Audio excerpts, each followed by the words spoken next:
Dios te bendiga en esta noche y bienvenido a tu escuela bíblica.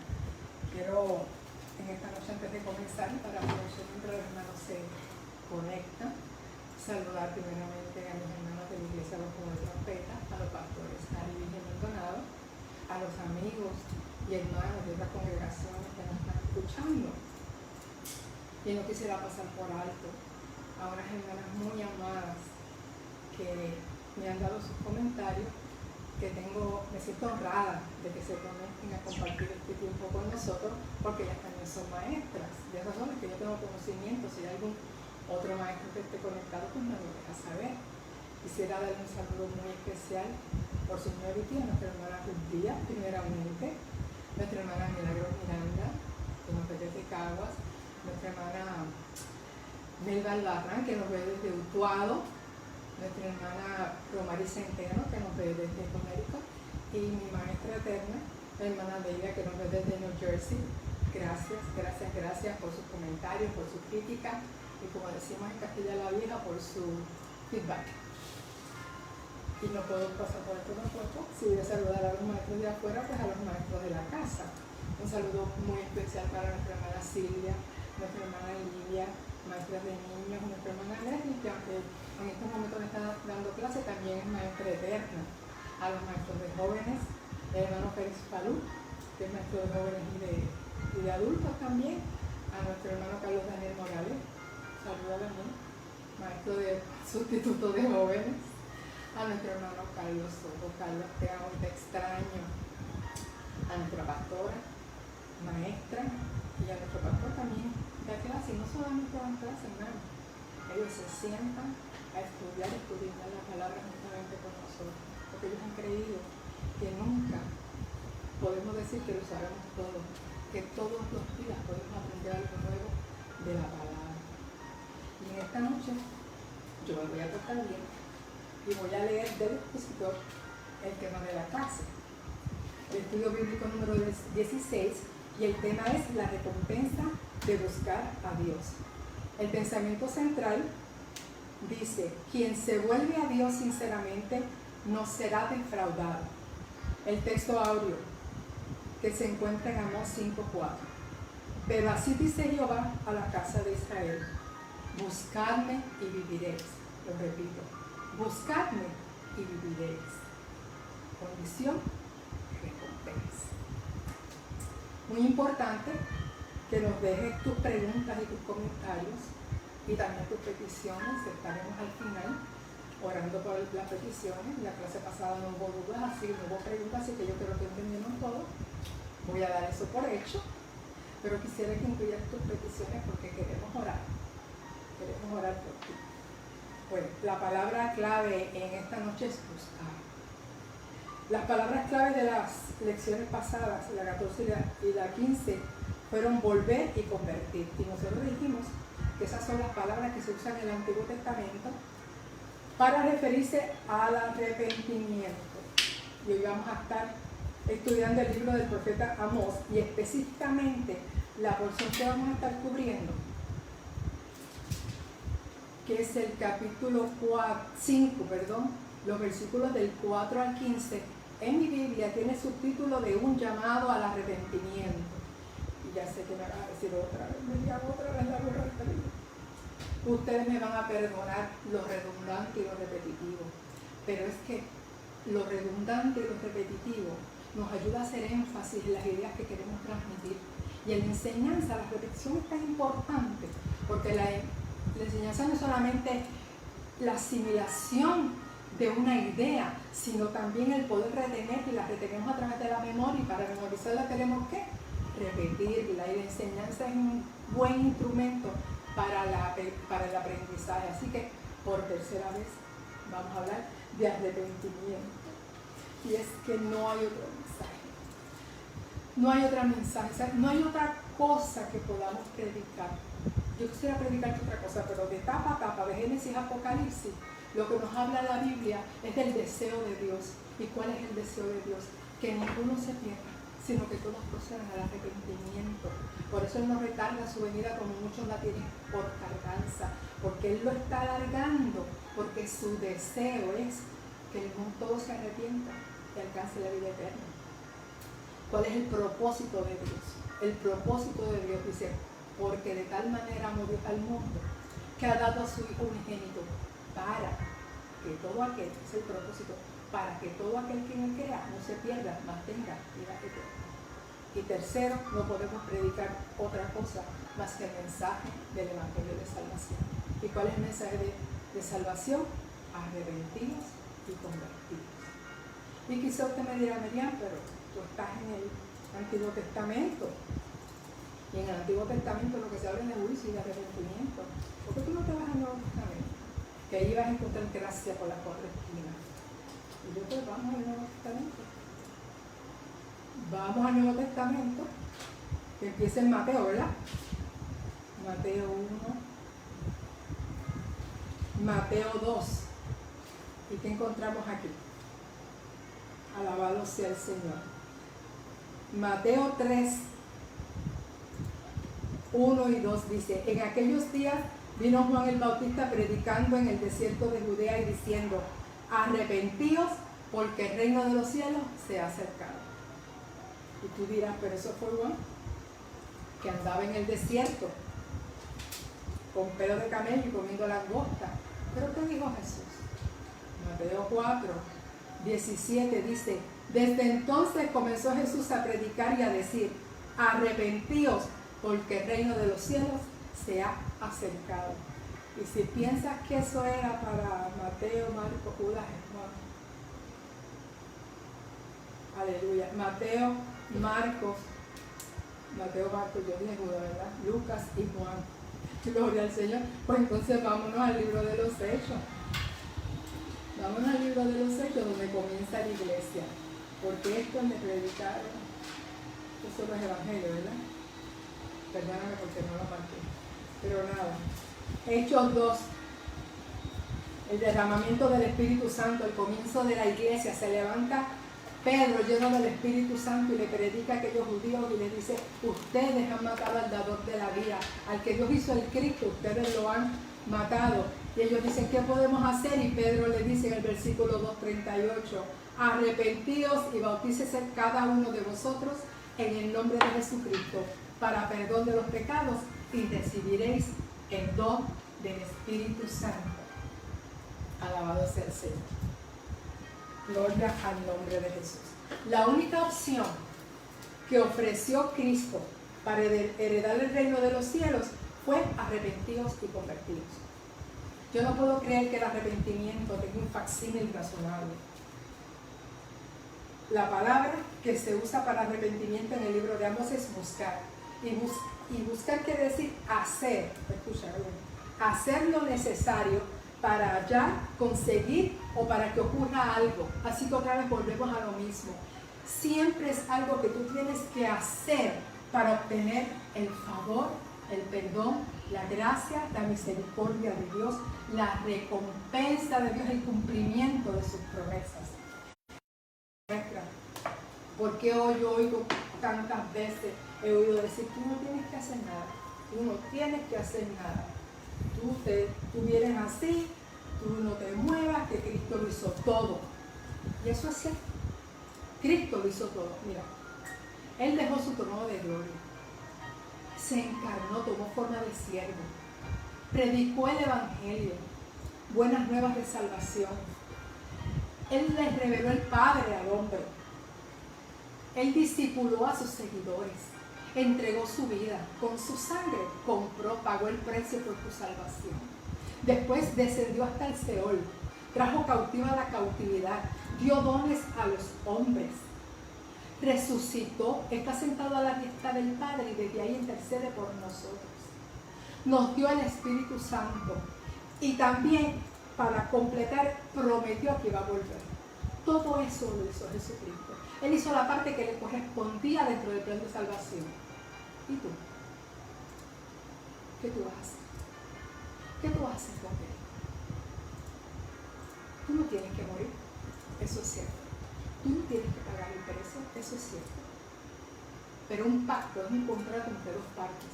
Y cada parte tiene que cumplir con lo que está debidamente estipulado. Así que tú tienes que cumplir con la parte que te toca. Ahora vamos al libro del profeta Amós. Amós era oriundo de la ciudad de Tecoa. Tecoa queda al sur de Jerusalén, en el reino del sur. Usted sabe que Israel estaba dividido. Después de Salomón se dividió en reino del norte y reino del sur. 10 tribus en el reino del norte, 2 tribus en el reino del sur. Pues Amós era oriundo de Judá en el reino del sur. Entonces, Daniel acaba de poner un link para que ustedes vean el mapa, y en el mapa está el recorrido. Si tienen que interrumpir para ver el link ahora, pues lo ven después.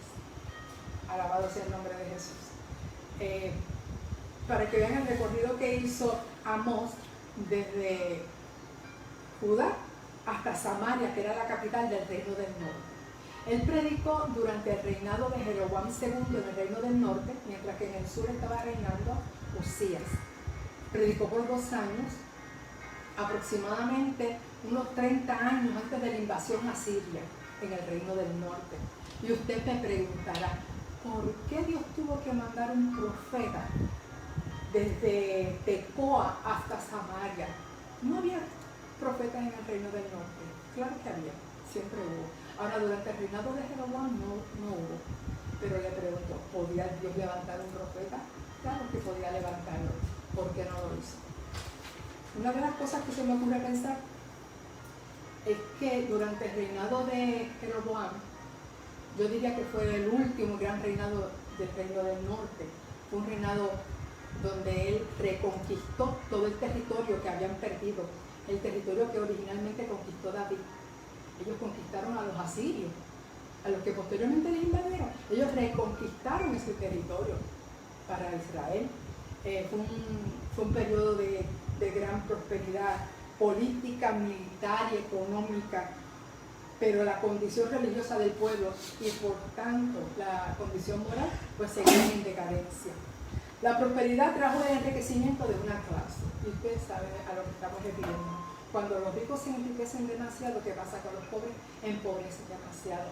Y esta separación de clases provocó que los ricos oprimieran a sus hermanos más pobres. Y a esos ricos, Dios le envía un profeta que ni siquiera era profeta. Profeta de profesión. Porque cuando se enfrentó con el sacerdote Amasías, el sacerdote lo confronta. Primero le dice a Jeroboam, le dice, mira, este Amós anda diciendo por ahí que tú vas a morir. Después va donde Amós y le dice, mira, profeta, alabado sea el nombre de Jesús, vete para tu tierra, vete para allá. Le dice, no le dice profeta, dice vidente, vete, huye a tierra de Judá y come tu pan allá y profetiza allá, vete por donde viniste. Y Amós le dice, yo no soy profeta, te equivocas. Ni soy profeta, ni soy hijo de profeta. Yo soy boyero y recojo higos silvestres. Pero Jehová me sacó de detrás del ganado y me dijo, vete y profetiza a mi pueblo Israel. Y por eso, porque Jehová me llamó y me dijo, vete y profetiza. Ahora tú te sientas y oyes lo que yo te tengo que decir. Eso no lo dice, yo estoy parafraseando. Le digo, solamente por haber dicho no profetices en Israel, tu mujer va a terminar como ramera y tus hijos van a morir de espada. Porque cuando Dios llama a un hombre, aunque esté detrás del ganado, llama con la autoridad, habla con la autoridad de que Dios puso la palabra en sus labios. Y cuando Dios llama a un hombre, lo respalda. Y cuando Dios llama a un hombre, esa palabra se cumple. Por eso él hablaba con esa seguridad. Alabado sea el Señor. El libro comienza, el libro de Amós, vamos para acá. Comienza con oráculos para las naciones vecinas de Israel. Hay un oráculo para Damasco, que es la capital de Siria, para Gaza, para Tiro, para Edom, para Amón, para Moab. Y estos anuncios, oráculos son anuncios de juicio. Y estos anuncios de juicio, en cada uno de ellos se repetía la frase, por 3 pecados de Damasco y por el 4º no revocaré su castigo. Y después de eso, Dios le describía a cada uno en específico y en particular su pecado. O sea que cuando Dios anuncia juicio y confronta el pueblo con el pecado, Dios es específico y Dios llama el pecado por su nombre. El anuncio era cualitativo por cuando Él te describió a cada uno su pecado, y cuantitativo por cuanto se lo fue contando. Esa frase de por 3 pecados de Damasco y por el cuarto no revocaré su castigo, lo que implica es que Dios le iba contando el pecado y el pecado se iba sumando.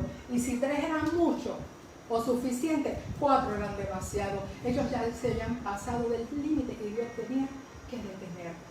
Estamos hablando de las 6 naciones que eran vecinas. Pero si el pueblo de Israel se creía que por ser el pueblo escogido se iba a escapar del castigo de Dios y podía seguir en su maldad, se equivocaron, porque Dios le da el mismo trato que a las naciones paganas. En el capítulo 2, versículo 4 dice: así ha dicho Jehová, por 3 pecados de Judá y por el cuarto no revocaré su castigo, porque menospreciaron la ley de Jehová y no guardaron sus ordenanzas y les hicieron errar sus mentiras. Estamos hablando de Judá, el reino del sur. Y en el versículo 6 habla el reino del norte y dice: así dicho Jehová, por 3 pecados de Israel y por el cuarto no revocaré su castigo, porque vendieron por dinero al justo y al pobre por un par de zapatos. Y si tú te das cuenta, ellos habían violado los 2 principales mandamientos de la ley. Jesucristo dijo que en 2 mandamientos se resumían la ley y los profetas. El primer mandamiento es: amarás a Dios sobre todas las cosas. Amarás a Jehová tu Dios con todo tu corazón, con toda tu alma y con toda tu mente. Y el segundo es: amarás a tu prójimo como a ti mismo. Eso se encuentra en el libro de Mateo, pero también lo encontramos en el libro de Levítico y de Números. Desde el Antiguo Testamento Dios le había dicho que el primer mandamiento era amarlo a Él. Y el segundo gran mandamiento era amar al prójimo. Y ellos violaron los 2 mandamientos en los que se resumía toda la ley. Alabado sea el nombre de Jesús. Gloria al Señor. Ya Dios le había enviado a ellos 5 juicios. Está hablando de un castigo. Dice: no revocaré su castigo. Y nosotros vimos que Dios revocó muchos castigos. Envió muchos juicios parciales y el pueblo no se arrepentía y continuaba. Pero hubo un juicio, que es el que Dios le está dando en el día de hoy, que no se revocó, y fue el cautiverio babilónico. Pero antes de eso Dios le había enviado 5 juicios, 5 calamidades, como hablábamos la semana pasada, y el pueblo no se arrepentía. Voy a leer, o a estar cubriendo el capítulo 4, los versículos del 6 al 11. No lo voy a leer, pero te voy a decir lo que dice. El primer castigo: el hambre, falta de pan. Dice: hubo falta de pan, mas no os volvisteis a mí. Segundo castigo: detuve la lluvia, sequía.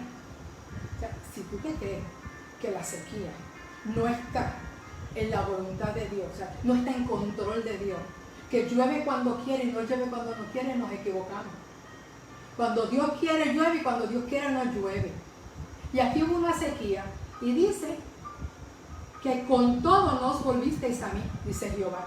Tercer castigo: la langosta. Ya ustedes saben lo que hace la langosta, ¿verdad? Pero nunca os volvisteis a mí. Cuarto castigo: la espada, violencia. Maté a espada a vuestros jóvenes. La violencia en las calles, los jóvenes muriendo todos los días en las calles. ¿Y qué hace el pueblo? No os volvisteis a mí. Empezamos a ver, yo digo ellos, pero nosotros también, empezamos a ver la maldad como si fuera algo normal. Ya se convierte en algo rutinario, en que ya no nos espanta que todos los días aparezcan jóvenes muertos. Y sigue muriendo la gente, mas no os volvisteis a mí.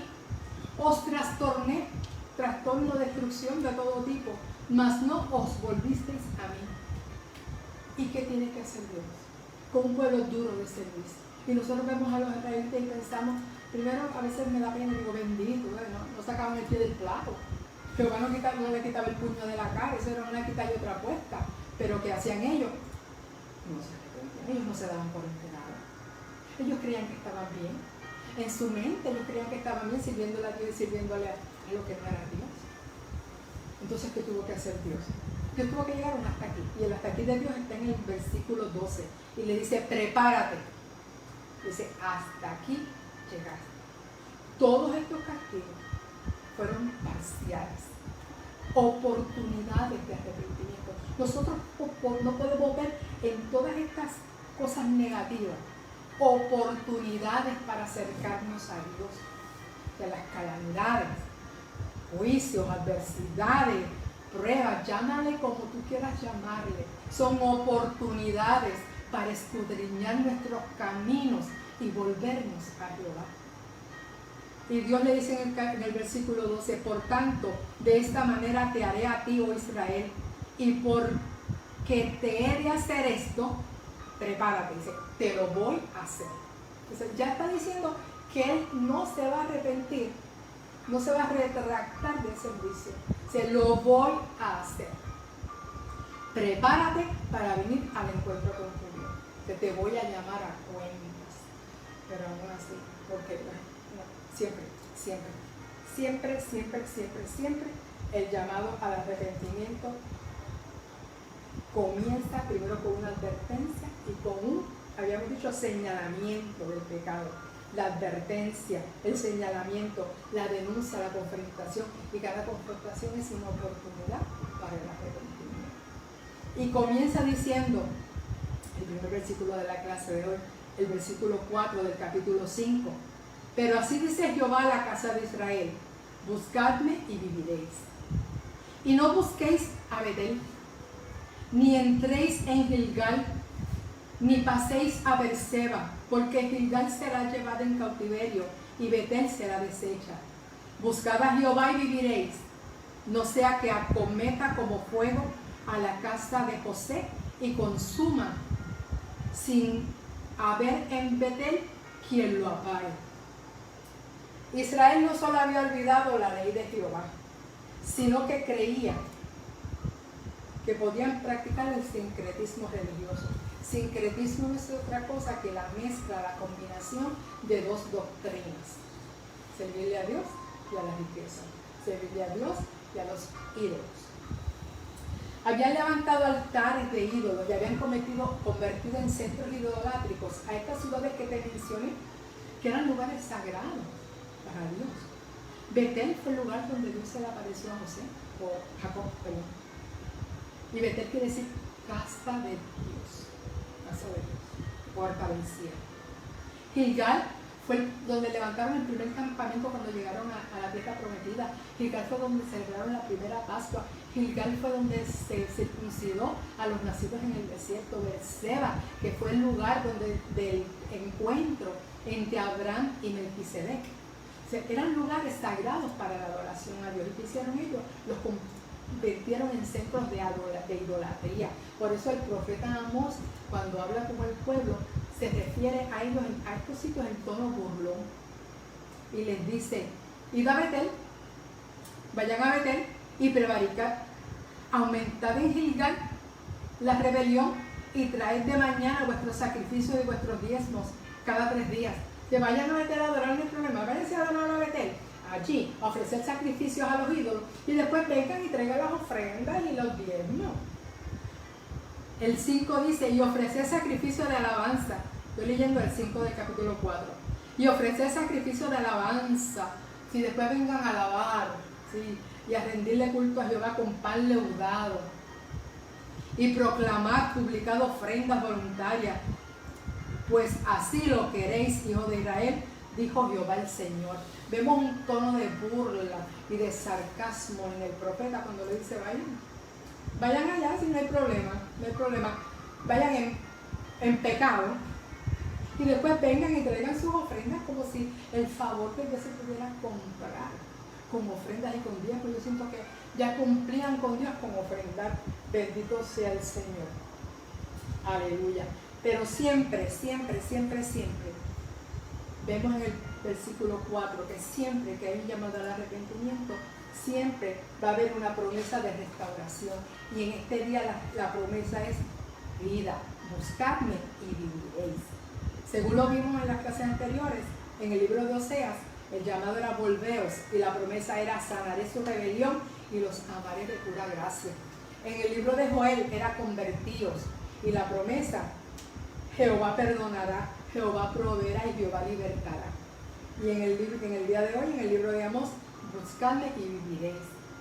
¿A qué vida nos estamos refiriendo en esta mañana? A una nueva vida, a una vida renovada, a una vida restaurada, a una vida abundante, a una vida bajo la dirección y la protección y la bendición de Dios aquí en la tierra, y a una vida eterna allá en el cielo, en las moradas celestiales. Esa es la oferta de Dios para hoy. El llamado al arrepentimiento hoy trae la oferta de vida. Alabado sea el Señor. Dios quiere darte vida si te sientas que no estás viviendo. Porque a veces sentimos que nos estamos arrastrando para esta vida, que la vida no tiene sentido para nosotros, que estamos vacíos, huecos, que andamos por ahí como zombies, como robots. Somos seres mecánicos, hacemos las cosas ya mecánicamente. Perdón. Alabado sea el nombre de Jesús, mecánicamente. Y sentimos que no estamos vivos por dentro. Buscamos aquí y allá cosas que nos puedan avivar. Dios vino a darte vida y vida en abundancia. En el versículo 6 vemos la advertencia. Dice, buscar y vivir, no sea. Esta es la advertencia, es una advertencia categórica. De no buscarle enviaría fuego. No sea que acometa como fuego a la casa de José y la consuma. La advertencia es de fuego, el fuego es destrucción y juicio. Perdón. Alabado sea el nombre de Jesús. Para el arrepentimiento no hay alternativa. No puedes servir a dos señores a la vez. No puedes ser hoy sí y mañana no. No puedes engañar a Dios porque Dios no puede ser burlado. Y no puedes comprar con ofrendas y diezmos las indulgencias divinas. El llamado es buscarlo. Y tú buscas lo que es, dice el dicho, nadie busca lo que no se te ha perdido. Tú buscas lo que has perdido. Y lo que has perdido es tu relación con Dios. Eso es lo que hay que buscar en este día. Y una vez que el juicio de Dios se manifiesta, ya no hay forma de detenerlo. Él lo dijo 7 veces ahí. No detendré el castigo. Alabado sea el Señor. El versículo 7 y el versículo 8 establecen la diferencia entre el Dios y el pueblo. El versículo 7 nos habla de la condición del pueblo, la injusticia en la que vivían. Dice, los que convertís el ajeno en juicio y la justicia le echáis por tierra. Esa era la acusación que Dios le estaba haciendo. Y si leemos más adelante, el versículo 11 y 12 nos habla de los pecados. Yo le dije que los pecados había que llamarlos por su nombre, ¿verdad? Pues Dios le hace una lista de sus pecados por su nombre. Porque cuando no llamamos a los pecados por su nombre, le estamos impidiendo a la persona confesarlos. Y el pecado hay que confesarlo. Alabado sea el nombre de Jesús. Dice el Proverbio 28:13, el que encubre sus pecados no prosperará, mas el que los confiesa y se aparta alcanzará misericordia. Gloria a Jesús. ¿Y cuáles eran los pecados de ese pueblo? Versículo 11 dice, por tanto, puesto que dejáis al pobre, dejar es maltratar, es oprimir, y recibís de él carga de castigo, carga de trigo, perdón. ¿Qué es carga de trigo? Dice el versículo 7 que habían convertido en ajeno, o sea, en amargura, la justicia la habían echado por tierra. Estaban siendo injustos en su juicio. Entonces los jueces, para que los pobres pudieran decidir a favor de ellos, tenían que darle bribe, como dicen en inglés, tenían que darle no soborno, sino un pago por la justicia, y ese pago le estaban pidiendo trigo. Versículo 12 dice, porque yo sé de vuestras muchas rebeliones y de vuestros grandes pecados, y sé que afligís al justo y recibís cohecho, y a los tribunales hacéis perder su causa a los pobres. Más atrásito decía algo tan terrible como pisotean en el polvo de la tierra las cabezas de los desvalidos. Al pobre lo venden por un par de zapatos. O sea, a ese grado había llegado la justicia en Israel, que tú podías matar a una persona y dar un pago y salir absuelto. Eso no pasa hoy en día, ¿verdad? Bendecido sea el nombre del Señor. Y esa era la injusticia en la que vivía el pueblo. Gloria a Jesús.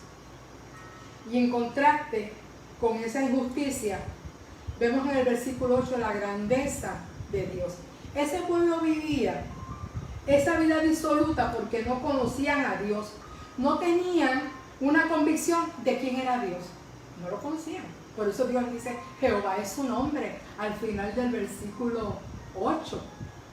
Jehová es su nombre. No sé si leí el versículo 8, lo voy a leer. Dice, buscad al que hace las Pléyades. Comienza a hablar de la grandeza de Dios. Y el Orión. Las Pléyades y el Orión son estrellas que están en el firmamento. Y vuelve las tinieblas en mañana. Y hace oscurecer el día como noche. El que llama las aguas del mar y las derrama sobre la faz de la tierra. Jehová es su nombre, para que los conozcan, porque no lo conocían. Y como no lo conocían, pues podían vivir esa vida disoluta, porque no tenían una noción, una convicción de la grandeza, del poder, de la magnificencia de Dios. Mire, yo le hago un cuento a la iglesia, hoy te lo voy a hacer a ti, porque no te lo había hecho. Y es que yo vivo en Cupey Alto. Y antes de llegar a mi casa hay un terreno de la iglesia católica donde tienen una cruz muy alta, una cruz blanca, preciosa. La cruz tiene una altura como de 15 plantas, 10 a 15 plantas. Yo vivo en Cupey y trabajo en Santurce. Y yo trabajo en un edificio de 17 plantas. Y desde mi oficina, yo tengo una ventana aquí a la mano izquierda, desde mi oficina, desde esa ventana, yo miro hacia la lontananza y yo veo la cruz de Cupey. Pero la veo así de chiquita. Así de chiquita. Y le dije que tenía una altura de ¿cuánto? De 15 plantas, ¿verdad? Y yo me puse a pensar y yo dije, Señor, eso es lo que le pasa a los hombres. Yo estoy en un piso 13. Estoy en una posición alta. Una posición privilegiada que me permite ver. Que me permite tener el conocimiento de que allá a lo lejos hay una cruz. Pero estoy lejos. Estoy muy lejos. No solamente estoy alta, sino que estoy lejos. Y la veo chiquitita, casi de chiquitita. Y yo pienso que muchas veces, muchas personas ven a su Dios así de chiquito. Y por eso es que pueden comportarse de esta manera. Por eso. Porque están altos y lejos. Entonces, no ven nada que les impida, que les estorbe o que les diga, reconoce que tienes que hacer algo porque esta cruz puede hacer algo por ti. Y yo la veo tan chiquitita, tan chiquitita, tan chiquitita, que no puedo hacer nada por mí. Pero ¿sabes qué? Yo salgo de mi oficina, me monto en el Expreso de las Américas, he sido derecho y empiezo a subir por Cupey. Y mientras voy subiendo, la cruz va creciendo, creciendo, creciendo, creciendo, creciendo, creciendo, creciendo. Y de momento yo veo esa cruz tan grande. Y tú sabes lo que pasa cuando tú lo ves grande, grande, grande, grande, que te das cuenta de que tú eres así de chiquito. Así de chiquito. Y el hombre que reconoce la grandeza de Dios, ¿sabe cómo se siente? Así de chiquito. Y el que se siente así de chiquito tiene que humillarse. Yo que estaba en un piso 13, me tuve que bajar a nivel del terreno para darme cuenta de la grandeza de esa cruz. Bendito sea el nombre del Señor. Y eso es lo que le sucede al hombre. En este versículo vemos además que Dios no solamente es creador, sustentador y regulador. Disculpe, alabado sea el nombre de Jesús. Dice que Él hace oscurecer el día como noche y la noche como si fuera día. Las tinieblas las hace día. Gloria al nombre de Jesús. ¿Qué quiere decir esto? Que Dios tiene el poder para cambiarlo todo. Dice que al soberbio lo abate y al que se humilla lo enaltece. Aleluya. Y ahora, después que se enumeran los 7 pecados del pueblo que yo ya les dije, gloria al nombre de Jesús, nos adelanta, nos indica en el versículo 11 que con las fortunas que habían amasado los ricos, los poderosos, los jueces que cobraban tanto soborno, dice en el versículo 11, edificasteis casas de piedra, plantasteis hermosas viñas, pero ¿sabes qué? No las habitaréis, y de la viña no beberéis el vino de ellas. ¿Por qué? Porque se ocuparon en sembrar para el trabajo, hicieron sus tesoros en la tierra, no en el cielo. Y ¿sabes qué? Poco duraron, no pudieron disfrutarla, porque esto fue justamente antes de la invasión a Siria. Y ellos fueron llevados cautivos y fueron humillados y no pudieron disfrutar de todas las cosas que Dios les había permitido conseguir. Porque todo lo que consiguieron fue porque Dios se lo permitió. Aleluya. Solamente los prudentes, dice el versículo 13, pudieron escapar porque tomaron la exhortación del profeta en serio. Dice el versículo 13, por tanto, el prudente en tal tiempo calla, porque el tiempo es malo. Ellos callaron y esperaron. Ellos vinieron a ser ese remanente que fue guardado, porque en todo tiempo hay un prudente que escucha y calla y espera en Jehová. Finalmente, en los versículos 14 y 15, encontramos el mensaje de esperanza para este día. Pero como siempre, condicionado a un cambio de actitud. Dice el versículo 14, buscad lo bueno y no lo malo, para que viváis. ¿Quieres vivir? Busca lo bueno y deja lo malo. Siempre hay un cambio de dirección. Porque así Jehová, Dios de los ejércitos, estará con vosotros. Aborreced el mal y amad el bien, y estableced la justicia en juicio. Dejad de hacer lo malo y comenzad a hacer lo bueno. Hacer lo bueno y dejar de hacer lo malo. Aborrecer el mal y amar el bien. Entonces podemos cantar, alabado sea el Señor, como canta mi pastor, que hubo un cambio cuando a Cristo conocí, porque dejé de hacer lo malo y comencé a hacer lo bueno. Y así como Joel, ¿se acuerdan que Joel dijo, quién sabe si se volverá a Jehová y se arrepentirá y dejará bendición tras de él, ¿verdad? Y nosotros dijimos que ese quién sabe, no había una duda, sino una esperanza de lo que Dios puede hacer. Aquí dice, quizá, otra vez, quién sabe, quizá Jehová, Dios de los ejércitos, tendrá piedad del remanente. Claro que Él es piadoso, claro que es misericordioso, claro que quiere restaurar a su pueblo, claro que quiere salvarlo. Alabado sea el nombre de Jesús. Aleluya. Y si Dios lo cambiaba todo, gloria a Jesús. Claro que Él es poderoso, claro que Él es piadoso, pero cuando se abre la oportunidad de salvación, es como una rendija que se abre en la pared de tu prisión. Es como una lucecita que entra en medio de tu oscuridad. Esa es la oportunidad que Dios da. No es una oportunidad grande, porque dice la palabra que estrecha es la puerta y angosto el camino que lleva a la vida eterna, y ancha es la puerta y ancho el camino que lleva a la perdición. Dios abre una oportunidad que es una rendija, se abre, quién sabe, quizá Jehová abre esa puertecita. ¿Sabe lo que tienes que hacer cuando abre esa puertecita de oportunidad de salvación? Entrar por ella y decir, yo quiero volver a Jehová. Dice, esforzarte. Alabado sea el Señor. Tienes que esforzarte a entrar y recibir la salvación, porque llegará el momento en que ya no se pueda. Dios mandó a Noé a construir un arca con una puerta, y esa puerta estuvo abierta. Él estuvo predicando 120 años, si mal no recuerdo, pregonero de justicia. Pero llegó un momento en que Dios le dijo a Noé, entra al arca, tú y tu familia. Y Dios cerró la puerta. Y no hubo manera de entrar después. Y los hombres trataron de entrar, pero no pudieron y todos se perdieron. Hoy la puerta está abierta. Lucas dice, esforzaos en entrar por la puerta angosta, porque os digo que muchos procurarán entrar y no podrán. Hoy la puerta está abierta. Hoy Dios está haciendo el llamado. Hoy Dios está dando la oportunidad. Hoy está diciendo Dios, vuelve a mí porque yo te redimí. Vuelve a mí y viviréis. Búscame porque lo que yo tengo para ti es vida y vida en abundancia. Búscame antes de que sea demasiado tarde. Voy a hacer una oración, quiero orar por ti. Señor, yo te doy gracias en esta noche por esta palabra tan hermosa que tú nos has dado. Te doy gracias por las vidas que me escuchan y yo te pido, Señor, que esta palabra cumpla el propósito por el cual ha sido enviada.